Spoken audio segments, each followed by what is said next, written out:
hear me now? Yeah. Okay.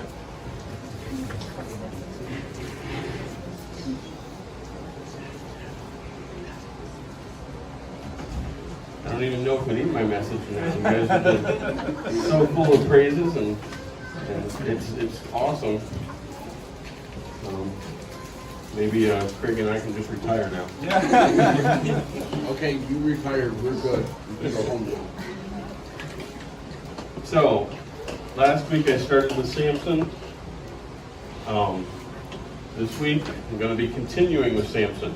We just started with his birth last week. If you were here, if not. But I'm going to do something I've never done before. I'm actually going to go out of order. I'm going to take some passages from some areas and some from another because I want to show Samson this week as the deliverer. Next time I talk, it's going to be Samson and the tragedies of Samson.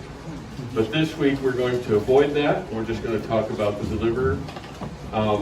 I know that some moms in here or curriculum writers might know that stories are written in a certain way. I'm going out of order. I'm doing the deliverer first and the tragedy second, rather than, so usually it's an act or three-act play has the beginning, which gives you the characters, which we did last week.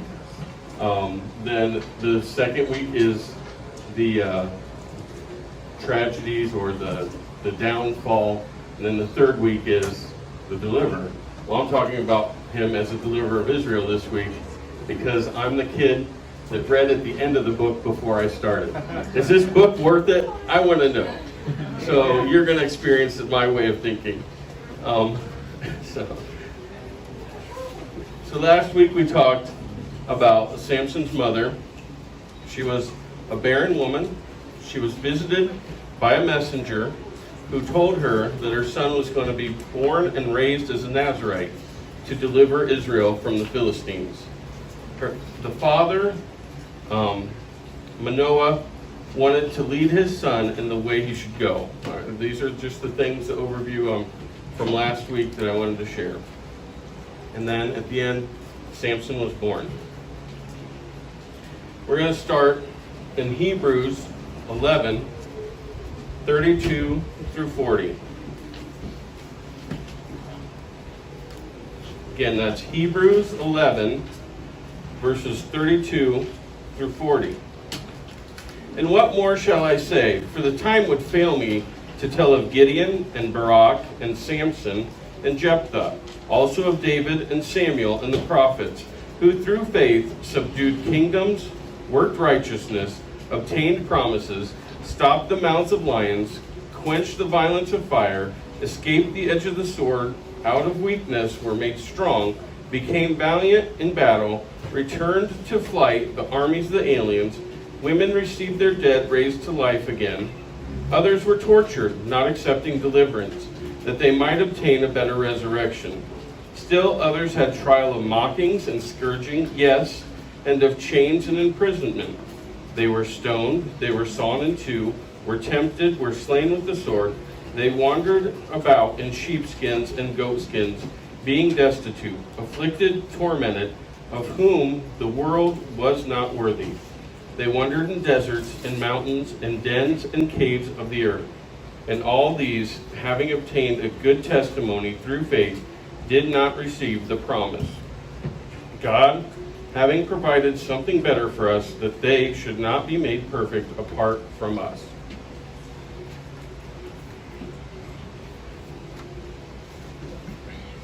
Okay, so now we're going into Samson's story.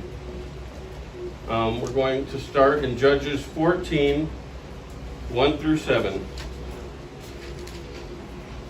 Now Samson went down to Timnah and saw a woman in Timnah of the daughters of the Philistines. So he went up and told his father and mother, saying, I have seen a woman in Timnah of the daughters of the Philistines. Now therefore, get her for me as a wife. Then his father and mother said to him, Is there no woman among the daughters of your brethren, or among all my people, that you must go and get a wife from the uncircumcised Philistines? And Samson said to his father, Get her for me, for she pleases me. But his father and mother did not know that it was of Jehovah, that he was seeking an occasion to move against the Philistines. For at that time the Philistines had dominion over Israel. So Samson went down to Timnah with his father and mother, and came to the vineyards of Timnah. Now, to his surprise, a young lion came roaring against him, and the Spirit of Jehovah came mightily upon him, and he tore the lion apart as one would have torn apart a young goat, though he had nothing in his hand. But he did not tell his father or his mother what he had done. Then he went down and talked with the woman, and she pleased Samson well. So, I wanted to show some places where it took faith, and we can see Samson's faith in action. Let's read verse 2 again. So he went up and told his father and mother, saying, I have seen a woman at Timnah of the daughters of the Philistines. Now therefore, get her for me as a wife. Samson went about this in the right way, actually. Let's turn to Genesis 2, 18 through 14. 18 through 14. Genesis 2, 18 through 24. Can't read my own handwriting. And Jehovah God said, It is not good that man should be alone. I will make him a helper comparable to him. Out of the ground, Jehovah God formed every beast of the field and every bird of the air, and brought them to Adam to see what he would call them. And whenever Adam called each living creature, that was its name. So Adam gave names to all the cattle, to the birds of the air, and every beast of the field. But for Adam there was not found a helper comparable to him. And Jehovah God caused a deep sleep to fall on Adam, and he slept, and he took one of his ribs and closed up the flesh in its place. Then the rib which Jehovah God had taken from man, he made into woman, and he brought her to man. And Adam said, This is now bone of my bone and flesh of my flesh. She shall be called woman, because she was taken out of man. Therefore a man shall leave his father and mother, and be joined to his wife, and they shall become one flesh. And here we see that Samson understands that to rightfully leave his parents, he must go to them and have them be accepting of this thing. Also, in Exodus 20:12, honor your father and your mother, that your days may be long upon the land which Jehovah your God is given you. And we just heard another version of this in Deuteronomy, retelling of the same rule. So Samson was faithful and trusted in God in the way that he should. Now let's look at verses 5 and 6. Of Exodus 20. I'm sorry. Back to Judges chapter 14, verses 5 and 6. So Samson went down to Timnah with his father and mother, and came to the vineyards of Timnah. Now to his surprise a young lion came roaring against him. And the Spirit of Jehovah came mightily upon him, and he tore the lion apart as one would have torn apart a young goat. We see this verse, or this word phrasing, many times. The Spirit of Jehovah came upon him in Judges. In Judges 3:10, we heard of Othniel. In Judges 6:34, Gideon was told that the Spirit of Jehovah would come upon him, or had come upon him. And in Judges 11:29, also Jephthah. And in all cases, it was because these people were called to save Israel in some way. So the Spirit of Jehovah had come upon him to save him. He could have ran, he could have done other things, but he trusted and had faith that Jehovah had given him a calling. And I don't know if any of you know, there's a pretty famous preacher that some of us know, Keith Johnson. If God gives you vision, he's going to give you provision. He says this all the time. It's a saying he says. And I think that's what we're seeing here. That God, even though this circumstance came, he gave Samson a way to deal with it, and that was just his sheer strength. Now, we're going to turn to Judges 15. So we're skipping some of the things that are happening, and we're just going to go right to 15, 8 through 20. So 8 verses, starting at verse 8 to the end of the chapter. So he attacked them, hip and thigh, with a great slaughter. Then he went down and dwelt in the cleft of the rock of Edom. Now the Philistines went up, encamped in Judah, and deployed themselves against Lehi. And the men of Judah said, "Why have you come up against us?" So they answered, "We have come up to arrest Samson, to do to him as he has done to us." Then 3,000 men of Judah went down to the cleft of the rock of Edom and said to Samson, "Do you not know that the Philistines rule over us? What is this that you have done to us?" And he said to them, "As they did to me, so I have done to them." But they said to him, "We have come down to arrest you, that we may deliver you into the hand of the Philistines." Then Samson said to them, "Swear to me that you will not kill me yourselves." So they spoke to him, saying, "No, but we will tie you securely and deliver you into their hand, but we will surely not kill you." And they bound him with new ropes and brought him up from the rock. When he came to Lehi, the Philistines came shouting against him. Then the Spirit of Jehovah came mightily upon him, and the ropes that were on his arms became like flax that is burned with fire, and his bonds broke loose from his hands. He found a fresh jawbone of a donkey, reached out his hand and took it, and killed 1,000 men with it. Then Samson said, "With the jawbone of a donkey, heaps upon heaps, with the jawbone of a donkey, I have slain 1,000 men." If you don't know, Samson really likes riddles or poetry. And so it was, when he had finished speaking, that he threw the jawbone from his hand and called that place Ramath Lehi. Then he became very thirsty, so he cried out to Jehovah and said, "You have given this great deliverance by the hand of your servant. And now shall I die of thirst and fall into the hand of the uncircumcised?" So God split the hollow place that is in Lehi, and water came out of it, and he drank it, and his spirit returned, and he revived. Therefore he called its name En-Hakkara, which is in Lehi to this day. And he judged Israel 20 years in the days of the Philistines. So we can see some more of Samson's faith here. In verses 10 through 12, the Judites come and they ask to turn him over to the Philistines. And he lets them take him. He just says, "Hey, you're not going to kill me, right? I'll go. Deliver me to them." So they came, they tied him up, 3,000 men, and they deliver him to the Philistines. This took great faith from Samson.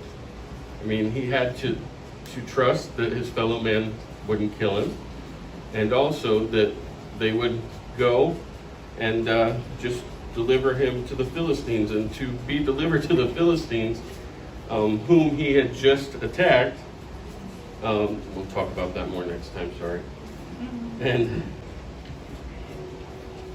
But that took great faith. And we continue, verse 15.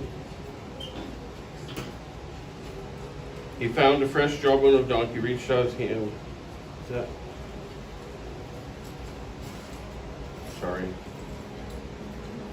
Sorry, it was 14. In verse 14, we hear that Spirit of Jehovah again come mightily upon him. So we see that the Spirit of Jehovah came upon him.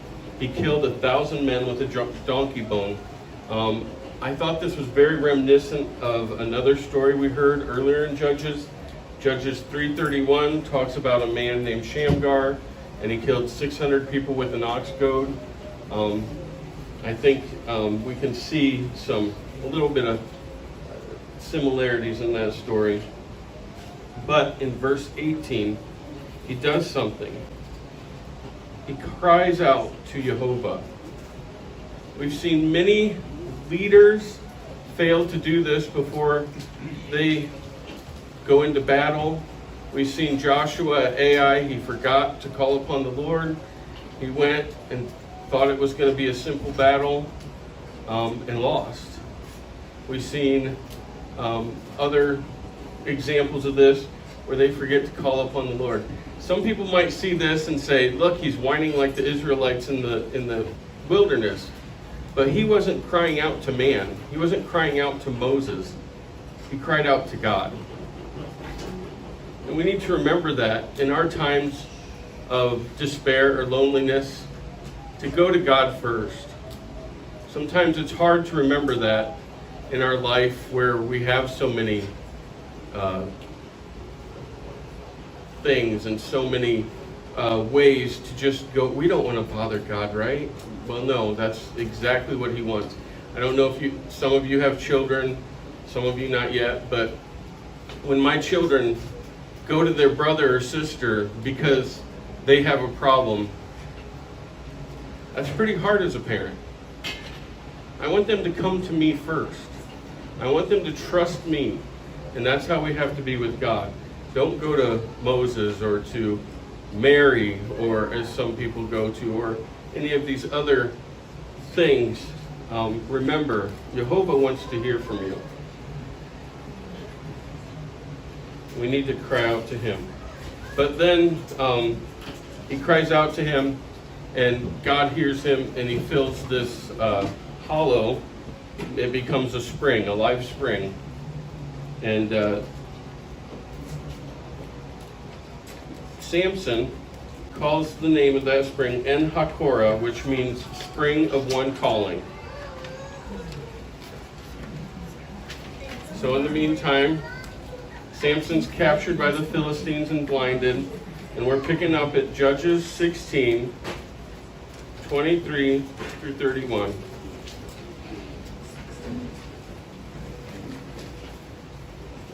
Judges 16, starting at verse 23 to the end of the chapter. Now the lords of the Philistines gathered together to offer a great sacrifice to Dagon, their god, and to rejoice. And they said, "Our God has delivered into our hands Samson, our enemy." When the people saw him, they praised their God, for they said, "Our God has delivered into our hands our enemy, the destroyer of our land, and the one who multiplied our dead." So it happened when their hearts were merry, that they said, "Call for Samson, that he may perform for us." So they called for Samson from the prison, and he performed for them, and they stationed him between the pillars. Then Samson said to the lad who held his hand and led him up there, "Let me feel the pillars which support the temple, so that I can lean on them." Now the temple was full of men and women. All the lords of the Philistines were there, about 3,000 men and women on the roof, watching while Samson performed. Then Samson called to Jehovah, saying, "O Jehovah God, remember me, I pray. Strengthen me, I pray, just this once, O God, that I may, with one blow, take vengeance on the Philistines for my 2 eyes." And Samson took hold of the 2 pillars which supported the temple, and he embraced himself against them, one on his right and the other on his left. Then Samson said, "Let me die with the Philistines." And he pushed with all his might, and the temple fell on the lords and all the people who were in it. So the dead that he killed at his death were more than he had killed in his life. And his brothers and all his father's household came down and took him and brought him up and buried him between Zorah and Eshtaol in the tomb of his father Manoah. He had judged Israel 20 years. So if you remember at the end of the last chapter, it said he had judged Israel 20 years. So this is the end of that 20 years. And we see, again, he calls upon the Lord for one last time to give him strength to complete his mission to deliver Israel from the Philistines. And it says that in this one blow, he killed more Philistines than he had in his whole life before. This also took a great faith, because he was dying among people. This wouldn't have been seen as an honor. This wasn't some great thing. But he was remembered. And the people came and brought his body and buried him with his father. And that was a wonderful thing to show him after he had gone. But a lot of times, I read through the story of Samson and I see a lot of the bad things, as we'll talk about next time I teach. And a lot of the things that he had done wrong stick out in our minds more. But we need to remember that he was a hero of the faith. He was a man who did what God had asked, and he did deliver Israel from the hands of the Philistines. I wanted to end with Romans 8, 26 through 30.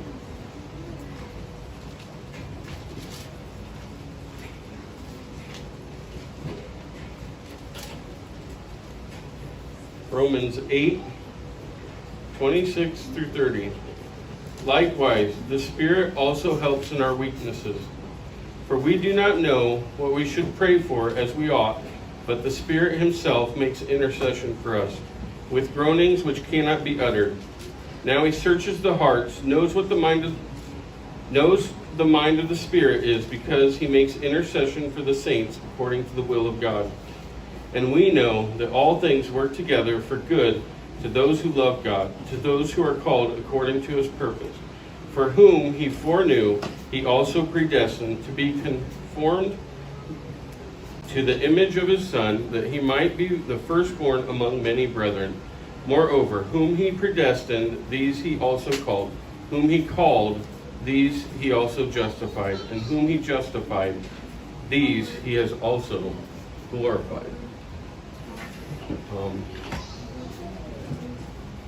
Samson had many faults. Samson struggled with certain things over and over. But we need to remember that he was a man that loved God and tried to follow through with his mission. Shabbat Shalom. Shabbat Shalom.